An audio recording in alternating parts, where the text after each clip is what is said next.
Je voudrais vous inviter à ouvrir la Bible avec moi dans la Genèse. Nous finissons l'étude du livre de la Genèse au niveau du programme Études bibliques communautaires internationales et nous allons attaquer très bientôt le livre de Luc. Et dans les différentes études, dans les différentes méditations que nous avons eues sur tout le livre de la Genèse, nous sommes arrivés au chapitre qui parle de la vie de Joseph, qui pratiquement termine le livre de la Genèse. L'histoire de Joseph commence au chapitre 37 et termine donc la Genèse qui comprend 50 chapitres. Donc sur les 50 chapitres de la Genèse, 14 sont consacrés à l'histoire de la vie de Joseph. Et donc par rapport à la vie de Joseph, il y a un pan particulièrement qui m'a marqué, sur lequel j'ai pris le temps de réfléchir et que je continue de réfléchir. Je vais vous donner une esquisse plutôt de ces éléments qui m'ont particulièrement marqué dans la vie de Joseph ce matin. Je voudrais vous demander d'ouvrir avec moi donc Genèse chapitre 37. Nous n'allons pas le lire, mais nous allons l'exploiter. La plupart des choses que nous allons dire vont s'appuyer sur ce chapitre 37. Donc nous allons relever certains éléments là-dedans. On pouvait continuer, mais je n'aurai pas le temps nécessaire pour le faire. De toute façon, on a encore le temps, si Dieu nous prête la vie, de pouvoir continuer cette réflexion-là dans les semaines à venir. Je vais parler des erreurs humaines dont Dieu s'est servi pour accomplir son projet dans la vie de Joseph. L'histoire de Joseph a pu être celle que nous avons dans la Genèse à la suite d'une accumulation d'erreurs humaines. Des hommes dont Joseph lui-même fait partie ont eu à commettre des erreurs. Joseph a eu à en pâtir de cela. Mais à travers ces erreurs de ces hommes, la main de Dieu était à l'œuvre. Dieu était en train d'écrire l'histoire de Joseph. Dieu était en train d'accomplir sa volonté dans la vie de Joseph.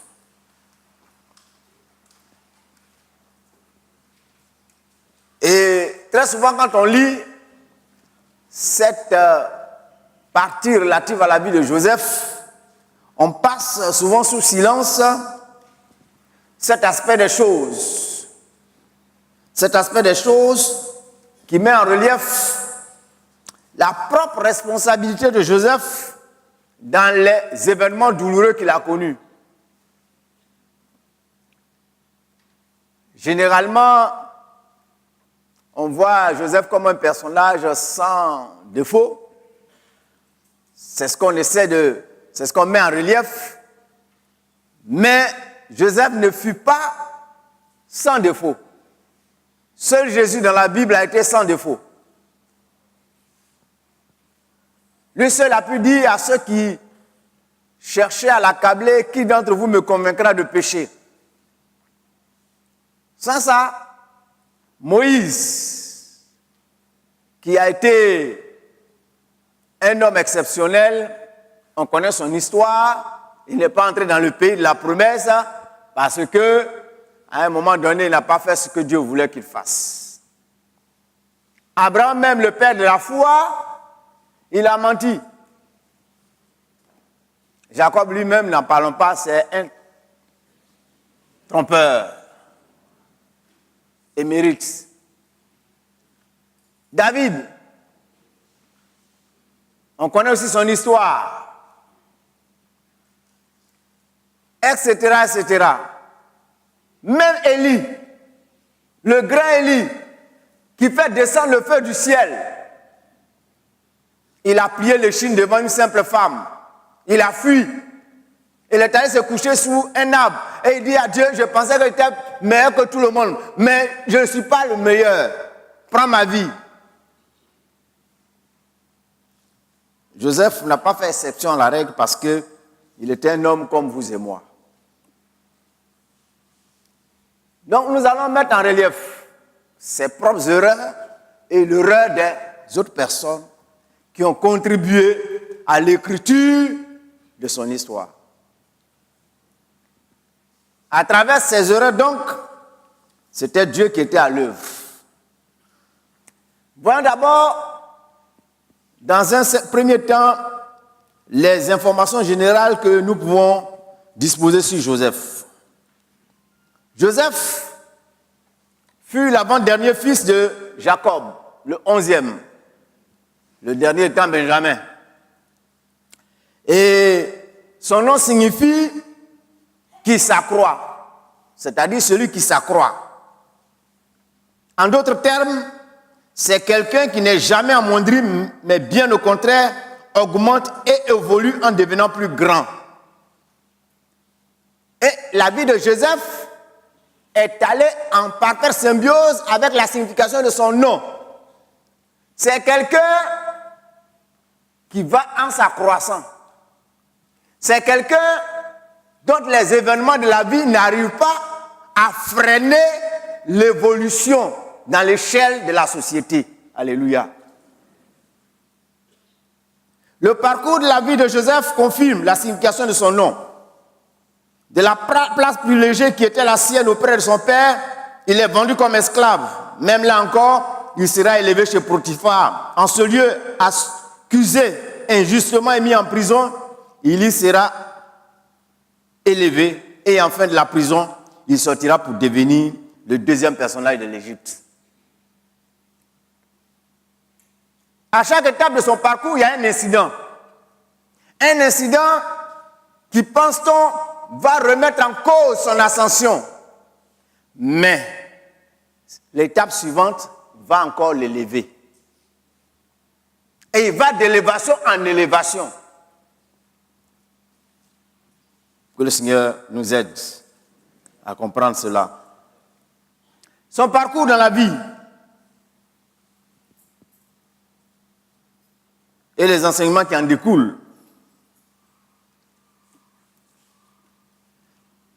Joseph a commis au moins 3 erreurs. Il a commis 3 erreurs qui lui ont compliqué un tant soit peu la vie. Donc 3 erreurs commises par lui qui lui valurent des ennuis. Si au plan moral et spirituel, Joseph peut être considéré comme un personnage irréprochable, qui figure parmi les types du Christ, par bien des similitudes, des pans entiers de sa vie, notamment dans le fait qu'il est le fils bien-aimé du Père. Il est dit que Joseph était le fils bien-aimé du Père. Il en avait 12, mais parmi les 12, c'est Joseph qui l'aimait le plus. Jésus est appelé le bien-aimé fils de Dieu. Alléluia. Ensuite, il a souffert la haine de ses frères. Jésus a été incompris et haï par les chefs religieux qui ont entraîné avec eux les Juifs, qui l'ont vendu comme le fils de Christ par Judas, sans oublier les épisodes de la tentation et de la fausse accusation de Madame Potiphar, de l'abandon de son compagnon de geôle, à qui il avait fait du bien, pour aboutir à l'élévation et enfin à sa grande miséricorde envers ses frères. Toutes ces choses sont des traits de caractère que Joseph a manifestés, qui font qu'on dit que Joseph est un type de Christ. Tous ces faits qui le rapprochent du Christ. Toutefois, 3 faits dans son parcours démontrent qu'il fut un homme comme nous. Quels sont ces faits-là? Premièrement, son indiscrétion à propos des révélations de Dieu concernant sa destinée. Lisons Genèse 37, versets 5 à 11. Joseph eut un songe et il le racontait à ses frères qui le haïrent encore davantage. Il leur dit, écoutez donc ce songe que j'ai eu. Nous étions liés des gerbes au milieu des champs. Et voici ma gerbe se leva et se tint debout. Et vos gerbes l'entouraient, se prosternaient devant elle. Ses frères lui disent, est-ce que tu régneras sur nous? Est-ce que tu nous gouverneras? Et il le haït encore davantage à cause de ses songes et à cause de ses paroles. Il eut encore un autre songe et il le racontait à ses frères. Il dit, j'ai eu encore un songe. Et voici, le soleil, la lune et les 11 étoiles se prosternaient devant moi. Il le racontait à son père et à ses frères. Son père le réprimanda et lui dit, que signifie ce songe que tu as eu? Faut-il que nous venions, moi, ta mère et tes frères, nous prosterner en terre devant toi? Ses frères eurent encore de l'envie contre lui, mais son père garda le souvenir de ces choses. Il a fait des songes. Il a eu des songes. Qui lui a dit d'aller raconter?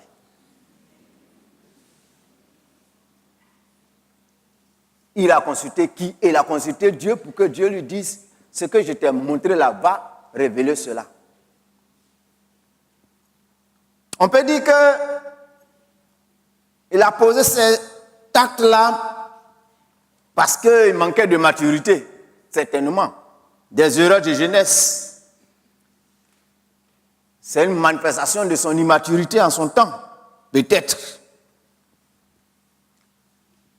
Parce que quand on voit l'histoire après qu'elle ait eu à se dérouler, on se rend compte que la sagesse aurait consisté de la part de Joseph, soit d'en parler discrètement à son père. Étant donné qu'il était le fils bien-aimé du père, quand tu sais que ton papa t'aime et que ton papa a une affection profonde pour toi, ce père-là est déjà disposé à t'entendre. Il y a des enfants qui sont là et il y a des jeunes gens qui sont là, qui sont surpris que leurs parents, quand ils parlent, mais leurs parents appellent même, les écoutent. Mais ça dépend de ce que tu as contribué à construire dans le cœur de ton papa vis-à-vis de ta personne. Joseph, sachant que son père l'estimait, il aurait pu prendre son père en aparté et lui faire part de ce qui s'est passé. Et s'il avait fait, son père n'aurait pas parlé comme il a parlé ici devant tous ses frères et devant ses mamans. Son père dit quoi ici? Son père dit à Joseph, c'est lui qui parle, hein?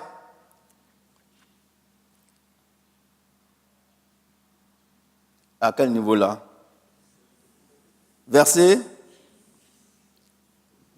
10. Son père le réprimanda et lui dit, que signifie ce songe que tu as eu? Faut-il que nous venions, moi, ta mère et tes frères, nous prosterner en terre devant toi? Il a repris avec virulence devant ses frères et devant ses sœurs. C'était une forme d'humiliation. Joseph lui-même, là, il a contribué à construire son humiliation. En ne sachant pas se taire, en ne sachant pas se montrer discret. Quand on lit cette histoire, on se rend compte avec le temps que c'était la destinée de Joseph que Dieu lui révélait ainsi au travers d'un songe. Des songes qu'il faisait. Et par conséquent, par ce qui est arrivé, il aurait été préférable de la part de Joseph de trouver une personne indiquée, une personne de confiance à qui faire part de cela. Et la personne l'a bien indiqué, c'était son père. En aparté, cela pouvait se faire. À travers les infortunes subies par Joseph, consécutivement à son manque de discrétion, nous apprenons que les révélations de Dieu touchant notre intimité et notre destinée ne sont pas des choses à partager avec n'importe qui.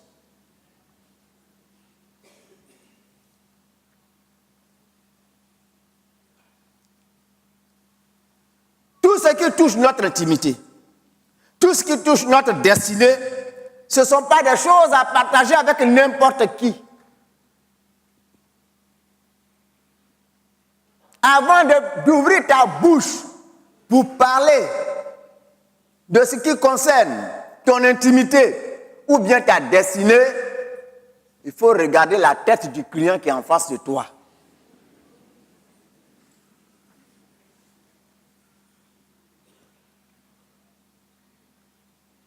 Pour n'avoir pas su cela, pour n'avoir pas su faire cela, Joseph s'est mis dans une situation inconfortable dans sa propre famille.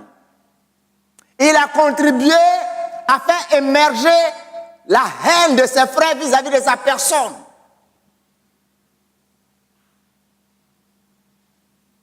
Il a essuyé une humiliation publique dans sa propre famille par les propos tenus par son père vis-à-vis de sa personne.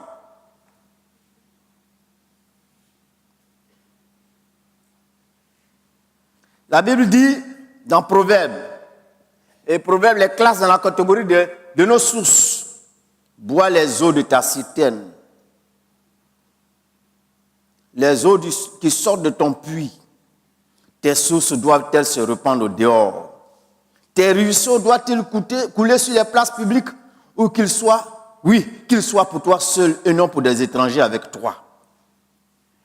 Proverbe nous dit également que l'insensé, c'est-à-dire le fou, quand il se tait, passe pour sage. Celui qui ferme ses lèvres est un homme sage.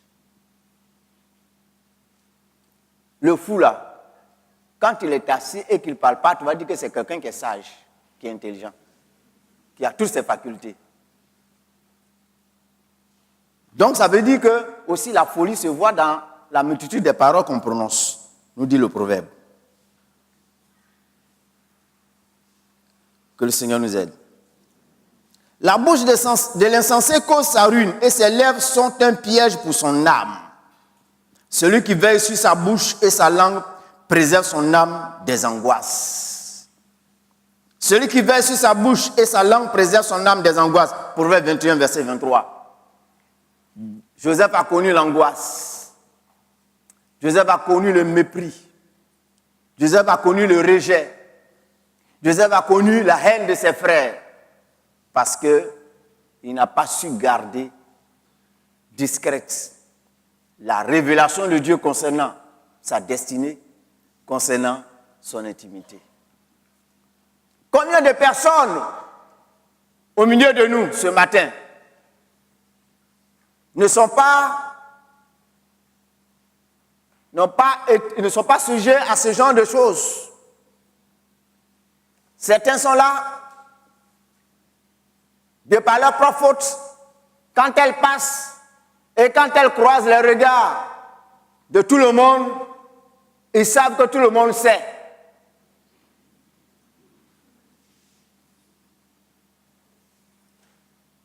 Et ils sont gênés. Il y a des gens même qui rétrogradent À cause de ça. Que le Seigneur nous aide. Si vous devez vous ouvrir à quelqu'un, il faudrait que vous soyez conscient, vous soyez convaincu que cette personne à qui vous vous ouvrez, par rapport à votre intimité, c'est quelqu'un dont le ventre est valise. Et la bouche ne s'ouvre pas n'importe comment. Mais aussi c'est quelqu'un qui saura avoir la réaction adéquate vis-à-vis de vous. Non pas une réaction empreinte d'humiliation et au sortir de là, vous n'allez pas sortir ayant la tête lourde parce que vous aurez entendu des paroles qui vous auront rabaissé, qui vous auront humilié. Que le Seigneur nous aide. Ça, c'est la première erreur de Joseph. Deuxième erreur. Joseph, le colporteur, ou celui qui fumistait auprès du Père les propos de ses propres frères. C'était le rapporteur, le colporteur. C'est lui qui faisait connaître tous les sons provenant de ses frères à leur père. Sa bouche-là ne gardait pas les choses. C'est vrai que ses frères tenaient des propos qui n'étaient pas bien à l'encontre de leur père. Mais est-ce qu'il avait suivi la démarche recommandée en la matière avant d'arriver au père? Genèse 37, verset 2. Voici la postérité de Jacob. Joseph, âgé de 17 ans, faisait paître le troupeau avec ses frères. Cet enfant était auprès des fils de Bila et des enfants de Zilpa, femme de son père. Et Joseph rapportait à leur père leurs mauvais propos. Le texte ne nous dit pas qu'il fait la démarche spirituelle qui consiste à reprendre ses frères. Le texte ne nous dit pas qu'il a osé leur dire, c'est vrai, vous êtes mes grands frères, mais ce que vous êtes en train de dire, ce que vous êtes en train de faire n'est pas bien. Ce n'est pas ce qu'on nous a appris. Ce n'est pas l'éducation que papa nous a donnée. C'est comme ça. Ça doit se passer normalement. Mais tu quittes là, c'est comme si toi tu es là, tu es magnétophone, ou bien tu mets ton portable sur mode enregistrement des conversations, tu enregistres tout et puis tu arrives, tu déverses tout ça devant le papa. Papa, voilà ce que tes enfants là disent.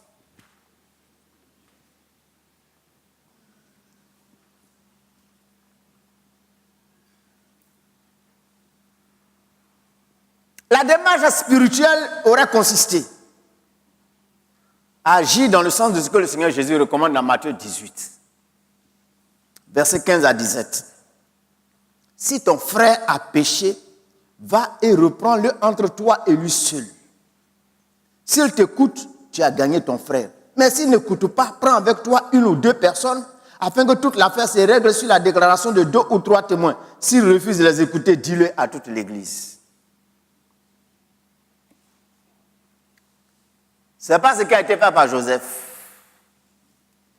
Donc, d'une certaine façon, si ses frères avaient quelque chose dans leur cœur contre sa personne, c'est lui qui a contribué à la construction de ce sentiment mauvais dans leur cœur contre sa personne. Parce que s'il avait fait la démarche qui est préconisée ici par le Seigneur Jésus, certainement, il n'en serait pas arrivé au Père. La Bible dit dans Galates 6, versets 1 à 2, « Frères, si un homme vient être surpris en quelque faute, vous qui êtes spirituels, redressez-le avec un esprit de douceur. Prends garde à toi-même, de peur que tu ne sois tenté. Portez les fardons les uns les autres et vous accomplirez ainsi la loi de Christ. » La loi de Christ, c'est la loi de l'amour. C'est l'amour. Généralement, dans nos milieux chrétiens, on est censé savoir cette règle-là que le Seigneur nous recommande. Parce que cette règle aide à maintenir la cohésion et la bonne harmonie entre nous. Cette règle dit ceci. Il est inévitable qu'un enfant de Dieu soit surpris en quelque faute que ce soit. On est là ce matin. Qui ne pêche pas, qui lève la main. Qui n'a jamais commis d'erreur?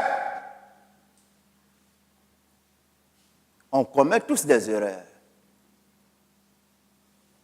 Parce que la Bible nous dit qu'en tant qu'enfants de Dieu, nous courons vers la perfection. Elle ne nous dit pas que nous avons atteint la perfection. Or, parfois, nous nous comportons comme si nous avons atteint la perfection. Et pourquoi est-ce que nous nous comportons comme si nous avons atteint la perfection? Parce que nous entrons dans le jeu de comparaison avec nos frères et sœurs. Lui, il fait ça, moi, je ne fais pas ça.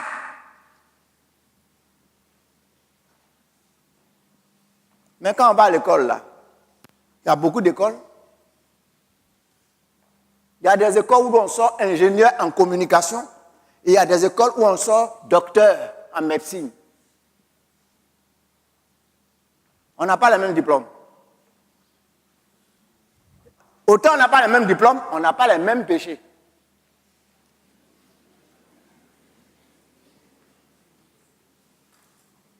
Chacun a pour lui. Donc, point besoin de faire jouer le jeu des comparaisons. Comparaison n'est pas raison, dit-on. Étant donné que ce qui est mon faible n'est pas le fait de mon frère, et que ce faisant, nous sommes tous de potentiels fautifs, cette règle-là dit que si mon frère vient à être surpris en quelque faute, moi qui suis censé être spirituel, encore là, il dit spirituel, mais mettez spirituel entre griffes. C'est-à-dire que toi, tu ne fais pas ça. Pour toi, tu n'as pas atteint un tel niveau. Donc, ce qu'il est recommandé, redresse-le avec un esprit de douceur. Et tout en le redressant, fais attention parce que toi-même là, tu peux changer aussi de statut et tu peux arriver à son niveau dans ce que toi-même tu es là.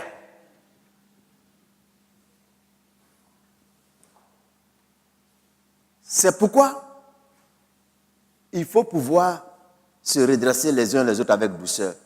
Et Joseph n'a pas fait ça.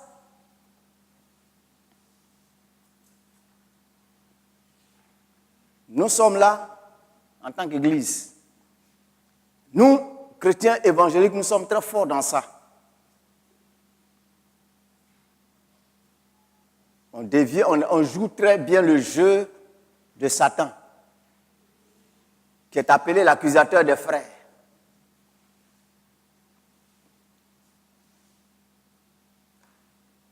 Quand on apprend un scoop,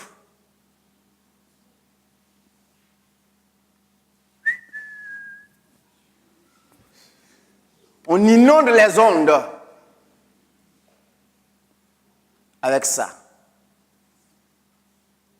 Et si par malheur le frère ou la sœur concernée apprend ça, et puis on dit, c'est Jean-Jacques Kouadio qui a dit ça, qu'est-ce que ça va créer dans son cœur, dans le cœur de la personne qui a appris ça? Ah bon, c'est Jean-Jacques qui me vend, c'est Jean-Jacques qui traîne mon nom.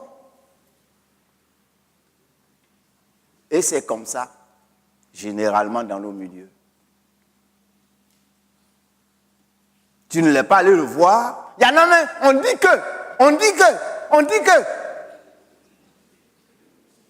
Et puis il augmente les proportions et il aggrave l'affaire.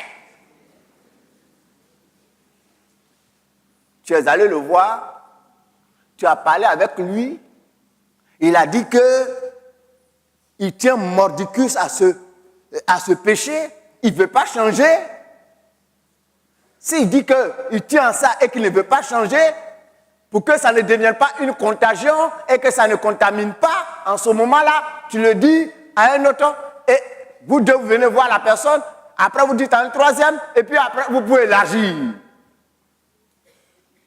Mais comme on lit la Bible sans la comprendre, on l'interprète autrement dans notre façon de vivre. C'est ce qui fait que, généralement, cela joue sur nos relations interpersonnelles et cela pollue l'atmosphère parfois dans nos églises. Même si le destin de Joseph était scellé déjà par Dieu, en agissant ainsi à l'égard de ses frères, il a grandement contribué à attiser la haine de ceux-ci vis-à-vis de sa personne. À chacun d'entre nous de méditer personnellement sur la question pour en tirer les enseignements. On dit, dans l'église là, il n'y a pas amour. Il n'y a pas amour. Mais si toi-même tu te comportes comme ça, comment on peut t'aimer?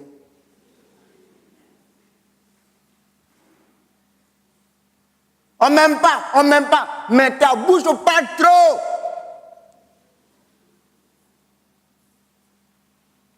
Tu vends les gens moins cher.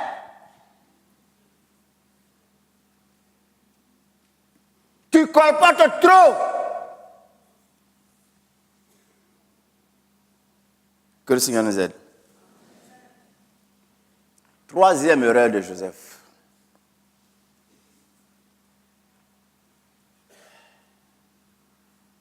Sa troisième erreur a consisté de sa part à recommander son sort et à placer sa confiance en l'homme.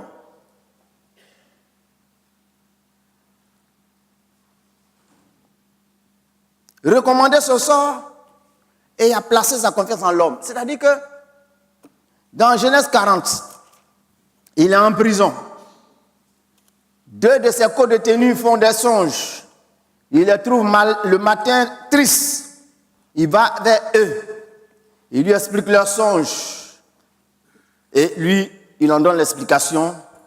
Un est pendu, l'autre est rétabli dans sa charge. Et celui qui est rétabli dans sa charge, il lui dit, au verset 13, « Encore 3 jours et Pharaon relèvera ta tête et te rétablira dans ta charge. Tu mettras la coupe dans la main de Pharaon comme tu en avais l'habitude lorsque tu étais son échanson. Mais souviens-toi de moi quand tu seras heureux. Et montre, je te prie, de la bonté à mon égard.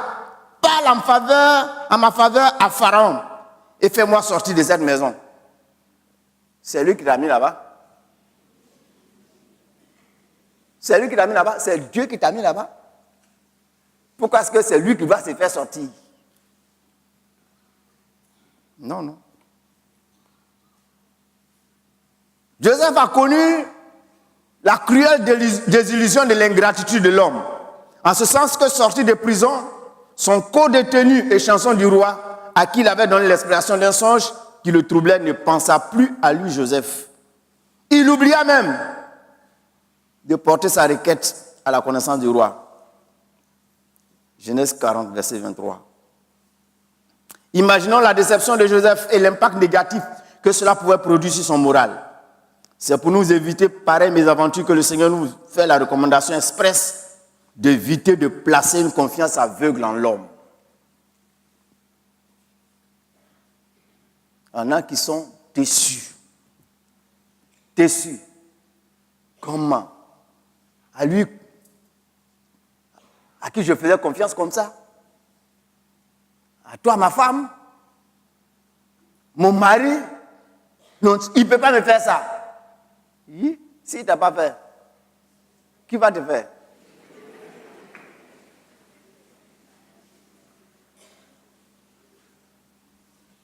C'est vrai qu'on idéalise nos frères et nos sœurs. On idéalise son mari, on idéalise sa femme. Mais entre l'idéal et la réalité, c'est deux mondes différents.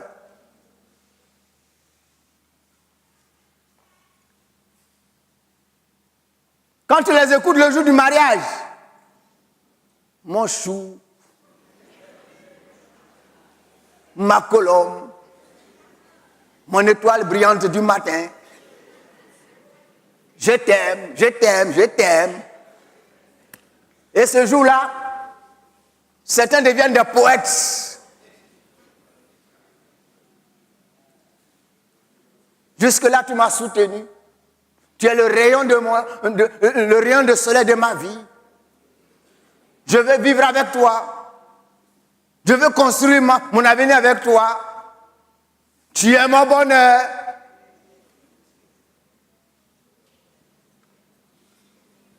Et quelque temps après le mariage, le rayon de soleil devient l'ombre obscure de la nuit.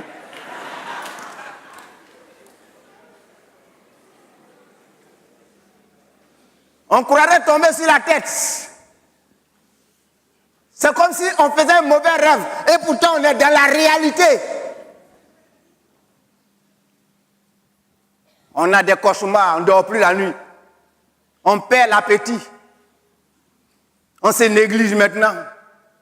Même on rentre sous la douche pour se laver, c'est un problème. Quand on sort, mais on ne sait pas quel habit porter pour pouvoir briller. Quand on nous voit, on a l'impression que véritablement l'arbre est en train de perdre ses feuilles parce que c'est la sécheresse et les racines n'arrivent plus à avoir la sève nourricière.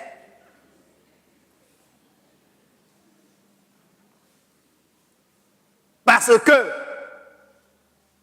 un monde s'est écoulé autour de nous. L'homme nous a déçus. Jérémie 17, verset 5 à 7. Ainsi parle l'Éternel. Maudit soit l'homme qui se confie dans l'homme, qui prend la chair pour son appui et qui détourne son cœur de l'Éternel. Il est comme un misérable dans le désert. Il ne voit point arriver le bonheur. Il habite les lieux brûlés du désert, une terre salée sans habitants. C'est des éléments de comparaison qu'il fait et qui décrivent parfaitement la condition de celui qui a placé sa confiance en l'homme. Ce qu'il en découle. Ésaïe 2, verset 22. Cessez de vous confier en l'homme dans les narines duquel il n'y a qu'un souffle. Car de quelle valeur est-il? Joseph avait peut-être mis en oubli que jusque-là, son parcours dans la vie et dans ses différentes infortunes où il s'en était tiré ne devait rien à un coup de pouce d'un homme, mais bien celui de Dieu. Pour éviter pareil déconvenu, gardons toujours à l'esprit que notre destinée est entre les mains de Dieu. Notre destinée est entre les mains de Dieu et non pas des hommes ou bien d'un homme.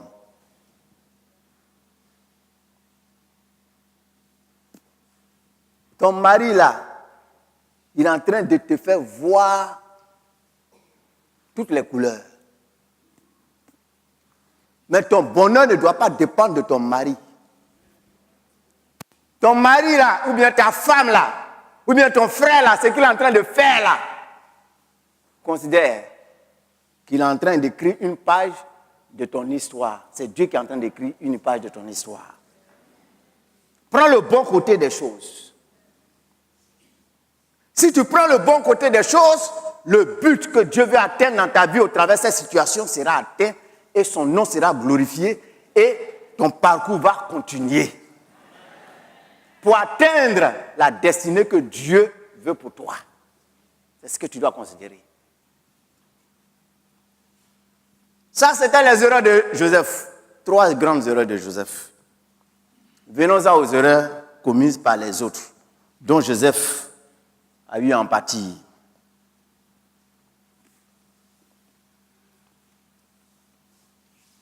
Donc, après avoir considéré les erreurs de Joseph qui lui ont valu des ennuis, considérer ceux commises par bien d'autres personnes de son entourage, la famille et même en dehors. Commençons par le père. Le père, Jacob, le fait qu'il estimait Joseph plus que tous ses autres frères et qu'il ne s'en cachait même pas a commis là une grave erreur. Genèse 37, verset 2 à 3. Voici la postérité de Jacob.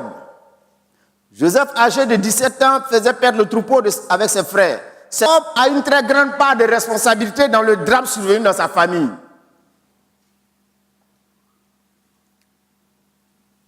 Notons par ailleurs que lui-même, Jacob, n'avait pas tiré suffisamment de leçons sur les conséquences de ce type de comportement dans le couple de ses parents, dont il fut une des victimes. Genèse chapitre 25, verset 28 à chapitre 27. Il est lui-même un des prototypes vivants de ce type de comportement. Nous pouvons reproduire les mêmes erreurs que nos parents.